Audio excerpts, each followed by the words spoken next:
Assalamualaikum warahmatullahi wabarakatuh. Perkenalkan nama saya Yolanda Mutiara dengan NPM 224111055. Jadi di sini kita akan membahas mengenai disiplin kerja harus ditegakkan dalam suatu organisasi karena tanpa dukungan disiplin kerja yang baik, maka sulit bagi organisasi untuk mewujudkan tujuannya. Jadi, kedisiplinan adalah kunci keberhasilan suatu organisasi dalam mencapai tujuannya.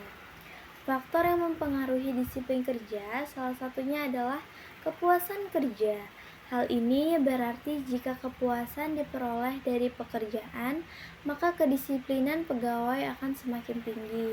Sebaiknya jika kepuasan kerja kurang tercapai, maka kedisiplinan pegawai akan rendah.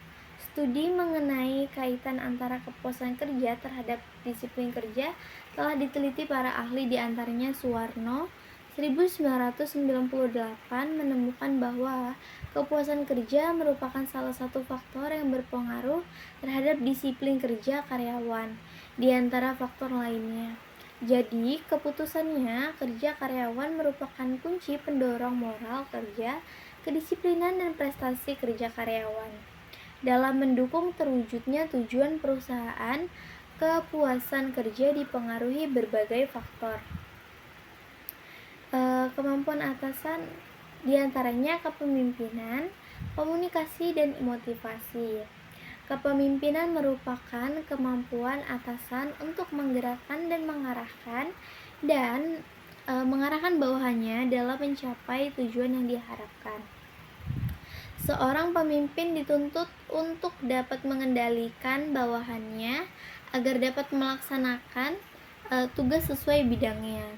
Ia perlu menggunakan pendekatan manusiawi sehingga mereka tergerak dan terarah secara sukarela karena sesuai dengan harapan-harapan, keinginan-keinginan, dan aspirasi serta kebutuhan-kebutuhan.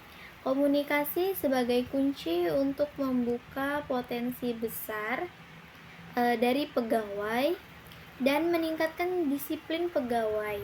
Komunikasi yang efektif merupakan persyaratan terbinanya kerjasama yang baik untuk mencapai tujuan organisasi, dan komunikasi merupakan hal yang sangat penting dalam perilaku organisasi.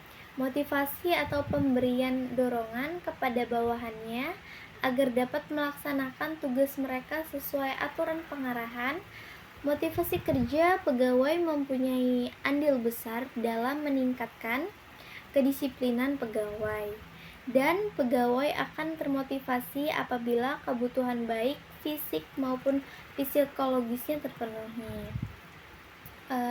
Motivasi adalah serangkaian kekuatan yang menyebabkan orang untuk terlibat dalam suatu perilaku, bukan beberapa perilaku lainnya. Menyatakan motivasi adalah kekuatan yang mendorong seseorang karyawan yang menimbulkan dan mengarahkan perilaku. Proses motivasi yang dikemukakan oleh Rifai 458 menyatakan bahwa seseorang tidak puas akan mengakibatkan ketegangan dalam dirinya, yang pada akhirnya akan mencari jalan lain atau tindakan lain dalam memenuhi kebutuhannya, disertai terus mencari kepuasan yang menurut ukurannya sendiri sudah sesuai dan harus terpenuhi. Kepuasan kerja menurut Robin 2015-49 adalah sebuah perasaan positif terhadap pekerjaan yang dihasilkan dari evaluasi atas karakteristiknya cukup luas. Kepuasan kerja yang dikemukakan oleh Kreitner 2014-169 adalah pertama, pemenuhan kebutuhan.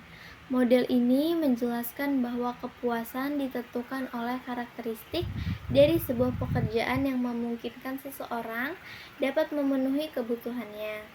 Kedua, ketidaksesuaian, di mana model ini menjelaskan bahwa Kepuasan adalah hasil dari harapan yang terpenuhi. Ketiga, pencapaian nilai.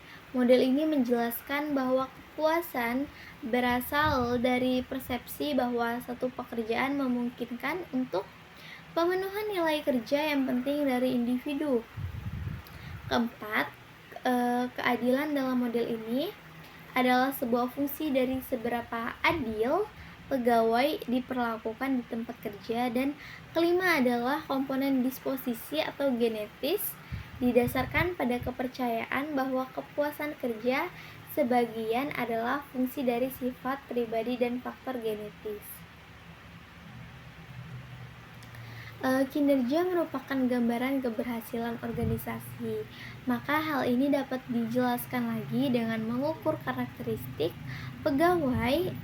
Bernardian et al. Dalam Sudarmayanti 2007 260, penelitian kinerja performance is defined as the record of outcomes product on a specific job function or activity during a specific time period. Sedangkan menurut Parwisentono 1999 ayat 2, kinerja adalah hasil kerja yang dapat dicapai oleh seseorang atau sekelompok orang dalam suatu organisasi sesuai dengan wewenang dan tanggung jawab masing-masing dalam rangka upaya mencapai tujuan organisasi, bersangkutan secara legal, tidak melanggar hukum, dan sesuai dengan moral dan etika.